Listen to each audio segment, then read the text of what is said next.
Sonic Frontiers is a good game. A really good game. I have got to say that it has got to be in my top 5.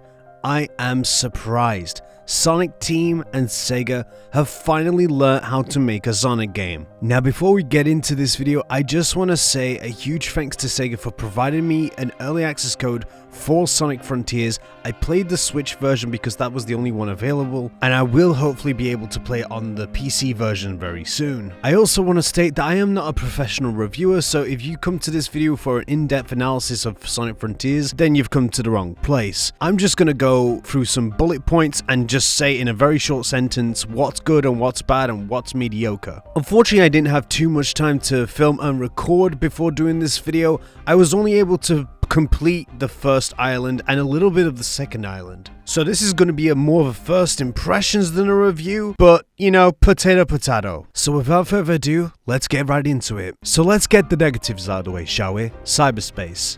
I do love the visuals of it, and I do like the idea of it.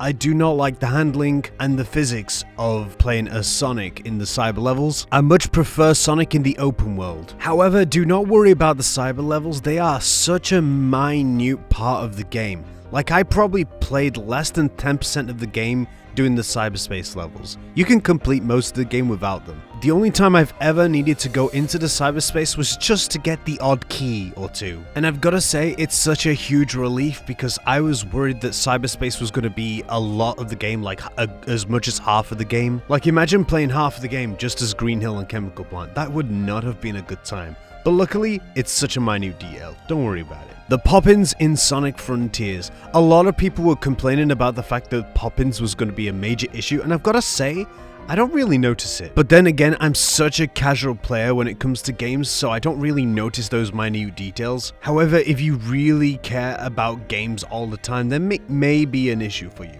However, considering how many things has to load in the open world, I am not surprised that there has to be pop-ins. At least on the Switch version, things faded in, so they looked fine. However, other people have told me that they just pop in out of nowhere. Again, I've only played the Switch version, so therefore this might be a bit distorted. Can I just say, thank God for the rails. I know people complained, including myself, that there was a lot of rails in the sky, but thank God that they are there. Because at the start of the game, when your speed is at its lowest, you need to get to one point to another real fast. And the rails have been a lifesaver. My main concern about the open world is, given Sonic Team's reputation, I was worried that it was going to be a lot of openness and not much to do. But in this, there is so many side quests, so many puzzles you can do. Some range from very easy to incredibly difficult. Like, there was one annoying level that took about 10 to 15 minutes to figure out. I ended up having to go through a tutorial to fix the puzzle. While I'm not allowed to talk about the specific cutscenes in the game, I do gotta say I love the cinematic of some of them.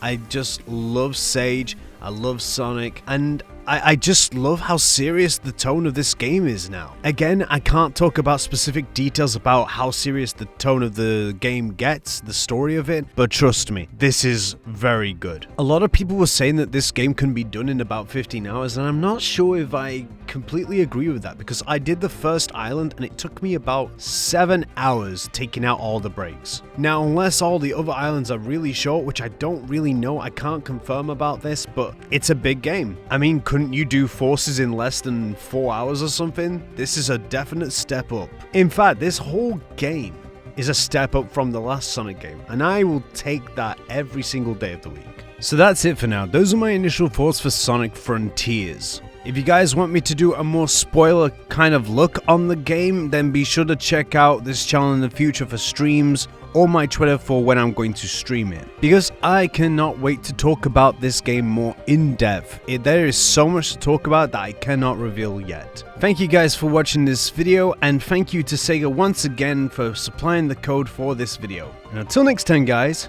Cisco out. Peace.